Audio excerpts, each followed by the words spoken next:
Today we're discussing what is referred to as the UUA Hiring Controversy, an event that unfolded in 2017, the impact of which rippled throughout the National Association and brought us much of what we are faced with as a national organization today.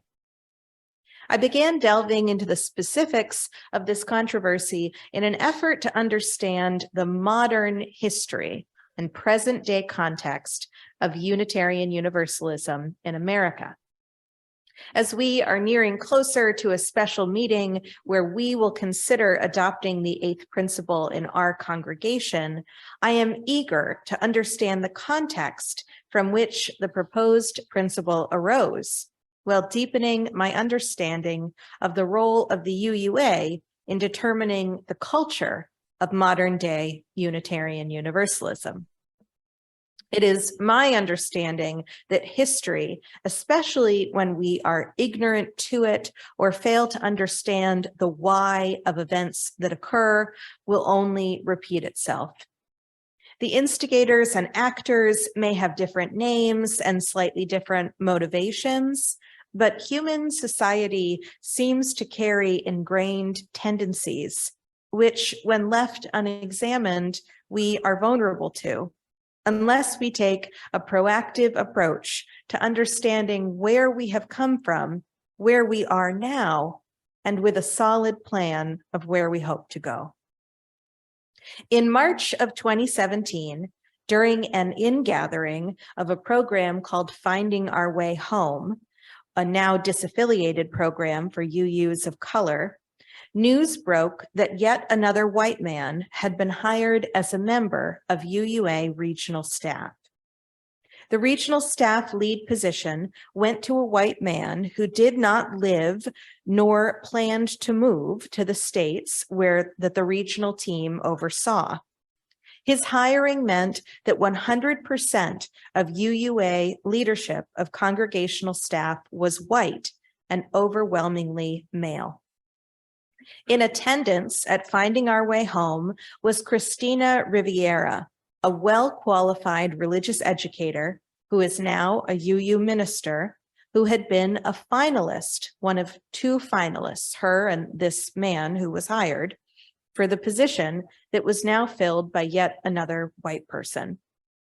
Riviera chose, with full awareness of the potential for further negative blowback to her professional career, to speak out regarding the discrimination she faced during the hiring process.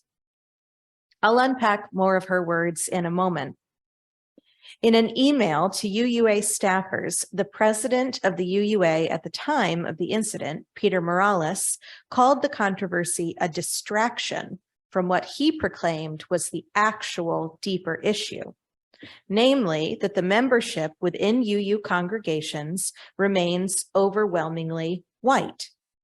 His failure to connect that the racial makeup of leadership at the association might at least be related to the ongoing issue of a lack of diversity within our religion isn't lost on me. Morales then went further, writing, "I wish I were seeing more humility and less self-righteousness, more thoughtfulness and less hysteria." Yeah, that word hysteria is eliciting groans from the congregation, especially if you're a woman. You've probably at least once in your life been called hysterical. I know that I have. It's a trigger word for sure. He then resigned 3 days later. The last time a UUA president failed to complete their term was in 1977, when the Reverend Paul Carnes died of cancer only 2 years after his election. Peter Morales was the first and only UUA president to resign. The reason given to Christina Riviera for not being selected for the position was that she did not appear to be the right fit for the team. Now, I want to contextualize this a little bit. This was the southern region of the UUA that this lead position was for. And she lived in the southern region and had lived in the southern region for many, many years. She was a brown person. And so when she heard that, she took that to mean not that she wasn't the right fit for the region, she wasn't the right fit for the entirely white, mostly male team. Riviera said in a statement to UU World, "When you're a person of color and you hear the word fit, that is a huge red flag," noting that all regional leads are white ministers and 3 of the 5 were men. It's coded language that signals that unless you look like the person doing the hiring, no matter how qualified you are, you will not be selected for the position, whatever it is. Now, I need to confess that when I heard the words "not the right fit," I didn't initially hear coded language. In fact, I think that I even had a knee-jerk defensive reaction. It didn't sound overtly racist to me, therefore. At the same time I began preparing this sermon, I started reading "I'm Still Here, Black Dignity in a World Made for Whiteness" by Austin Channing.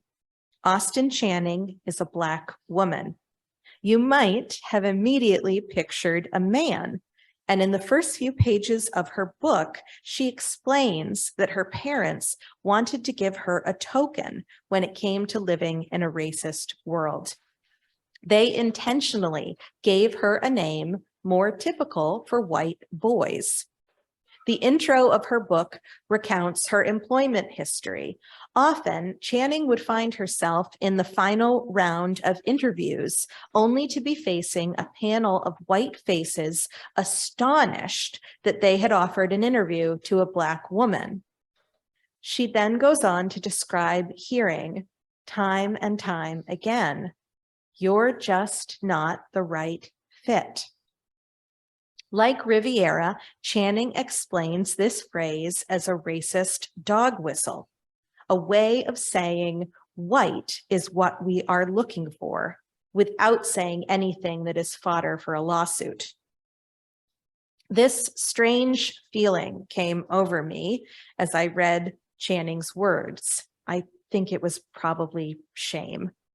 I realized I had automatically dismissed the words of the UUA as not racist because they didn't sound or feel racist to me, a white woman. I didn't doubt that Riviera had experienced racism in the UUA hiring practice, but that didn't stop me from nitpicking at the words and from minimizing her overall experience. I felt ashamed that I needed to read 2 different examples only a day or 2 apart to fully accept the assertion of a woman of color. A woman who knows when she is experiencing racism. It made me wonder, how often do we white folks automatically dismiss or minimize the experiences of people of color when they dare to tell us about them? How often do we decide on our own, without or in spite of the input of people of color who are trying to tell us when we are hurting them, that we aren't in fact causing harm? In some ways, I can understand President Morales' initial reaction to spin the problem away from this one instance of a bad hire at the national level back to the congregations themselves. Congregations that remain, despite our efforts to be good, welcoming, accepting people, overwhelmingly monolithic. Much of the feedback in the days following the breaking news in 2017 was that this was only one hire at the UUA. In a blog post on her WordPress, Riviera wrote that yes, it was only one hire, only one in the long string of hiring white folks and firing people of color at the UUA. But it was also tremendously wounding and significant for her personally. In the days that followed, many people who were tuned in to the news at the UUA both dismissed Riviera's personal pain and evidence of a larger problem. This is actually pretty classic when it comes to well-meaning white folks who are attempting to lead anti-racist lives. We tend to think we are more evolved than we actually are. We tend to think we've done more work and are therefore less susceptible to white supremacist enculturation than we actually turn out to be. I had some conversations with some friends of mine who work really closely with the UUA as I was writing this, who enlightened me to programs and expectations within the association about dismantling racism within the association that lost funding and fell out of practice after many years because the UUA thought that they were more evolved than they actually were. They thought that they had solved this problem. Therefore, they didn't really need to continue to pay attention to anti-racist work. And then it exploded in this very public, embarrassing way. As part of my fellowshipping process, I was required to undergo a full day of psychological testing, followed by a 7-hour counseling session. Whew. One of the tests I took gauged my progress in dismantling my own internalized racism. I rated in the minimization range. Essentially, I was subconsciously minimizing the differences in life experience between white folks and people of color, while also minimizing the problem of racism systematically. The psychologist explaining my results told me that this was what just about every well-meaning white person, including himself at one point, tended to score the first time they took this evaluation. I've observed, especially as we're considering adopting the 8th principle as a congregation, our collective tendency to do this. We've quibbled endlessly about the words of the principle, some of us grumbling that we were never asked for our input. We've insisted that the other 7 principles cover everything in the 8th, so it isn't necessary. But Black and Brown UUs have told us explicitly and repeatedly that these are their words that they're asking us to adopt, as they have adopted words written for the purpose of covenant by an overwhelmingly majority of white folks. And they've told us too that the 7 principles do not, in fact, cover anti-racism because they have been subjected to racism throughout our association time and time again. The incident in 2017 was, in fact, only one incident. It was a very public and embarrassing one, but it was only one. The danger comes in believing it was the only incident, in giving ourselves permission to minimize its impact and to refuse to make changes in the fallout. We are a liberal religion that prides itself on diversity of beliefs, but have we truly made room for differing perspectives, particularly those of Black, Indigenous, disabled, and young people? Those folks say no. In fact, we have not made room for them, and yet they are still trying. I've heard so much hubbub from 5th Principle Project folks, including an ambush of a meeting on the Article 2 Commission I recently attended. White people, many of whom have been UUs for decades, who insist that the 8th principle, as well as the work to bring our current principles into the 21st century, is a violation of our democratic religion, that these changes don't account for their voices and therefore are not representative of them as UUs or Unitarian Universalism as a whole. We are being asked to hear and believe in the perspectives of UU siblings of color, and to truly, this time around, make room for them in this liberal faith. This doesn't mean anything is being taken away from us or lost. It means that we are expanding, we are growing, we are opening up and widening the tent. All we need to do is take note of our knee-jerk reactions and to recognize that our perspective is not the only one in the room. If we believe that we have been fighting for equality, for diversity, for tolerance, but we remain an overwhelmingly white organization, we must ask ourselves, where are we continuing to go wrong? Ultimately, it is the people within an organization who are responsible for its makeup. If the UU world continues to be majority white and of European origin, it is the responsibility of those in power to shift the demographics, as well as the responsibility of the member congregations to attend to their own internalized racism. Imagine for just a moment being a person of color, hearing your fellow white UUs continue to be defensive, continue to dismiss the need to dismantle racism within ourselves and our institution. I can't imagine how painful that must be.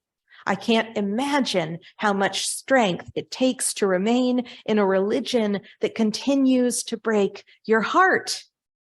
Unitarian Universalists don't like being told what to do. But sometimes that means we don't like being held accountable to our harm. Recall my earlier sermon on the issue of sin in Unitarian Universalism. We are being asked to hold ourselves accountable to our actions in our member congregations and in the whole of the UU body. And we don't like it. It's okay not to like it. It's okay to feel sheepish and uncomfortable and concerned. But we've got to remember our core values and what calls us to this faith in the first place. And we've got to make room. Christina Riviera wrote, "As has been proven time and time again, our good UU intentions are not good enough if they don't examine impact and action." In closing, I'd like to offer a few words from Austin Channing's book on the expectations white folks have for the assimilation of people of color. She writes, "Whiteness reveals its true desire for people of color. Whiteness wants us to be empty, malleable, so that it can shape Blackness into whatever is necessary for the white organization's own success. It sees potential, possibility, a future where Black people could share some of the benefits of whiteness if only we try hard enough to mimic it. The initial expectation is that I simply code switch, conforming to the cultural communication of white people when I'm with them. But in the end, that is never enough. The ultimate expectation is that I will come to realize that white ways of thinking, behaving, communicating, and understanding the world are to be valued above all else." Do Channing's words resonate with you even a little bit? Do they make you uncomfortable? Do they make you feel defensive? Are you telling yourself that that's not how it is, that it's not true?